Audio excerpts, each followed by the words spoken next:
Good evening, this is the Oscar expert here with Brother Bro. It's time to review Vortex. The film is about an elderly couple, one of whom has dementia, and the movie sort of takes place right on the edge of the abyss that is these characters' impending end of life. This is a Gaspar Noé film, so you might expect some crazy loop-de-loop camera work, but this one's different. While it does experiment with the medium in a way that I think is equally audacious, it's doing so in a much more minimal way than he has done before. I've seen Climax, Irreversible, and Enter the Void, and I think this one's my favorite. Some of his films have come off to me as being unnecessarily brutal just so that they can be provocative, but the brutality in this movie is just in line with reality, and it presents in a very matter-of-fact way the reality of aging. This entire movie is told in split screen. A box here, a box here. Typically one screen will be showing something that's going on from the man's perspective, and the other will be the woman's perspective. So there are shots where the woman is just walking around a pharmacy on one side of the screen, and the guy is working in his office on the other side of the screen. Or if they're together in a room, you're just watching the same conversation from two different angles. The only other characters we have here besides the main couple is their son and their son's son. But it really feels like we're just locked into this couple's life at this moment in time. We don't get any flashbacks, but the production design and the way that the apartment is cluttered and filled with artifacts kind of tells the story of their history, to the point where I was like, is this a movie about an apartment and what it contained? And it was. It actually was that.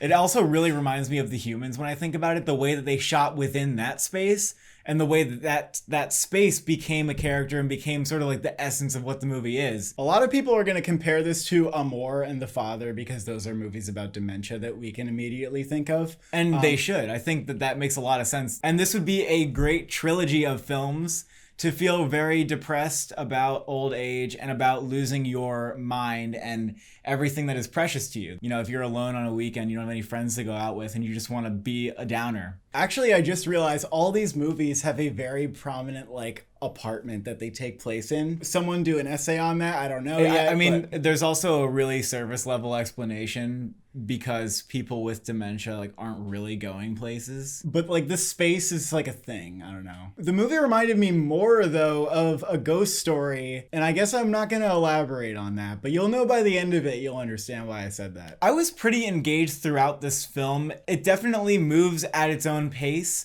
And you kind of get into this rhythm of, okay, we have these two screens, and oftentimes we're just watching people in tracking shots, or we're watching scenes drawn out over about 10 minutes, and there's a sort of conversation happening, but many of these conversations were actually not scripted, so you more feel like you're just getting a window into a situation rather than oh, this scene's going from point A to point B. With the improvised dialogue, you really feel like the characters are searching for their thoughts. The Souvenir Part 2 did that a little bit. The Duplass brothers have experimented with that. Every time a movie does this, I'm a huge fan of it. And even though the movie is so simple, and like you said, in many ways, it's very minimalist, I think what it does is when the film is over, it lives on in you in a really interesting way. And I think the impression by the end was more of that of a horror movie. I don't think that this film is trying to be necessarily optimistic or deliver a message to you about maybe, being in the moment, for example, would be something you could go for. Or, how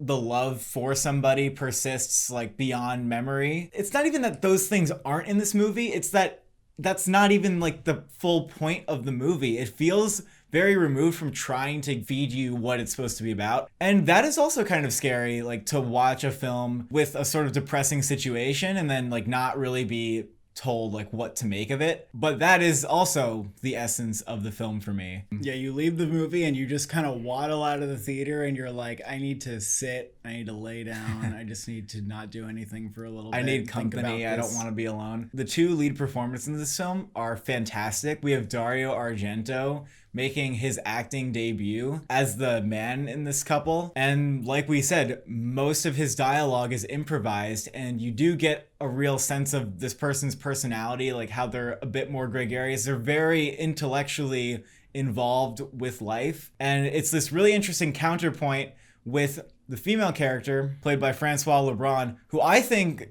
gives one of the year's best performances. At every moment, you can just see her confusion and her fear, and she brings a lot of humanity to this character who is just truly struggling There's one scene in particular that's playing out like sort of a conversation that she's not actually a part of, but that she's listening to and processing. And you can watch that scene and just look at her and what's going on in her face. And every moment there's something. And it's just this unbreaking like 10-minute scene where she barely says anything. I don't know how she put herself in this mindset, because clearly she doesn't have dementia. But it was a beautiful performance. I would be happy if this got in the Oscars conversation. It's interesting because you have this character whose mind is withering away, and the other one, you know, even though they're very old, their mind is very active. And so they're kind of experiencing separate realities. One of them is in one box that you're watching, and the other is in the other box that you're watching. In a way, people are all experiencing different realities. That's something that the movie kind of made me think about. At the same time, they're in their own boxes, yet they are intertwined. The screens are both in the same space. They occupy the same space, and yet their minds are totally separate. You think you're watching 2 squares, but you're watching 3 squares. Or you're watching 1 square. The square that they're both in. That's too. It is true. Too pretentious for me. They're 2 halves of the whole, perhaps. You know, while I was watching it, I wouldn't think I would finish and say, yeah, I'll watch that again, because throughout it's like, okay, I get what's happening. Like, they're walking from here to here, and then this person's on the phone. Like, it's not hard to absorb what's happening. It's not like you have to over-intellectualize everything. And yet, at the end of this film, I actually want to watch this again. I agree. The movie kept growing and growing on me, and by the end, I was pretty shaken with the experience. Yeah, I think the ending really delivers too. Like, if you are looking for a little bit more meat to chew on in the middle, the ending actually gives you a lot. Like, the ending's really brilliant. I do think that some people are going to say, well, I already know that, like, this is the state of things. Like, I've had existential thoughts. I get it. But this movie is using the wholly unique techniques that you can only do in film to give you a different perspective on these thoughts. It's like the story of these 2 vessels who built an apartment together once upon a time in a microscopic point in the fucking grand cosmos, okay? It's more letting you draw your own conclusions about what you just saw. Do you find it terrifying? Do you find it beautiful? Is it both at once? Also, if you like Gaspar Noé's films for their exploration of drugs and psychedelics, shockingly, you actually won't be disappointed. There's a lot going on here with drugs in general. That I need to pick up on. Yeah, it's more subtle, but like, if you are doing a film essay about the exploration of drugs in general in Gaspar Noé films, you want to put this one in there too, because it's actually really interesting. It's a different perspective, but it's trying to be about that. One thing I didn't love was that in the beginning, there's this very long monologue on the radio, and it's sort of like these philosophical reflections that, you know, they're interesting on their own, but I didn't feel it was absolutely necessary to bring that exposition into the film. And maybe the movie was giving you a little food for thought before kind of sending you off. I like a little bit of food for thought. I think that it kind of repeated itself, though. Like, it was a little too much. We really don't want to have more than is absolutely necessary when it comes to that sort of thing. It also didn't feel that organic. It was like, really the characters are listening to something that's about the exact themes that we're about to explore. Yeah. However, most of the film is not like that. Yeah, it stopped doing that. Yeah, it stops doing that, and then it doesn't like try to go back to those ideas in the same way. Really, the best parts of films are when like you're exploring moments and relationships between characters and scenes.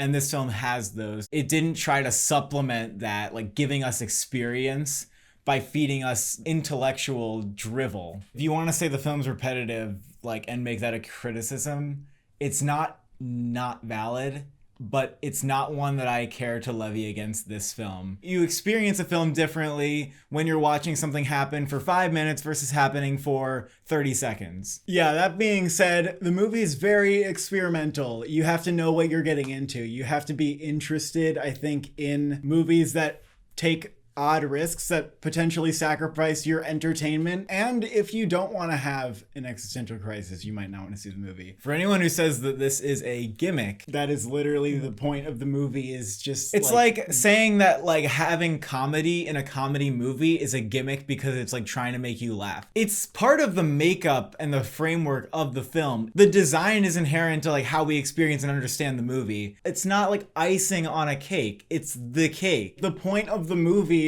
was because we have 2 boxes to watch at the same time with 2 different people's realities. Like, that's the point of the movie, is to get you to sit there and think about that for a while. I also really love how there's like no cutting in the traditional sense. and you never experience a scene with shot reverse shot. That pattern has been so intertwined with how we experience movies that to get away from that, it's in itself was interesting. There was one part where the woman became like a little bit in both shots because of where the cameras were, and it was like a thing. Like it made me go, it was really, whoa. yeah, that was really beautiful. Like two of her at the same time. It's just a very profound movie. I can't even verbalize all of my thoughts here. It just gives you a sinking feeling that you want. This is one of the most memorable movies of the year for me. I want to revisit it because I need to wrap my head around it more. It's definitely not going to be for everybody. Some people are going to be like, are you fucking kidding me? That was the most like boring bullshit. And other people are going to be like, goddamn. Yeah, I think this is a film that's more interesting when you walk out of the theater than it even is possibly while you're watching it. I also will recommend this. Sit a little bit further back than you normally would because you do want to have a good view where you're not darting your head too much. I give this film a 9 out of 10. I'm also going with a 9 out of 10. Thank you for watching. Thank you for subscribing. Are you caught in a vortex?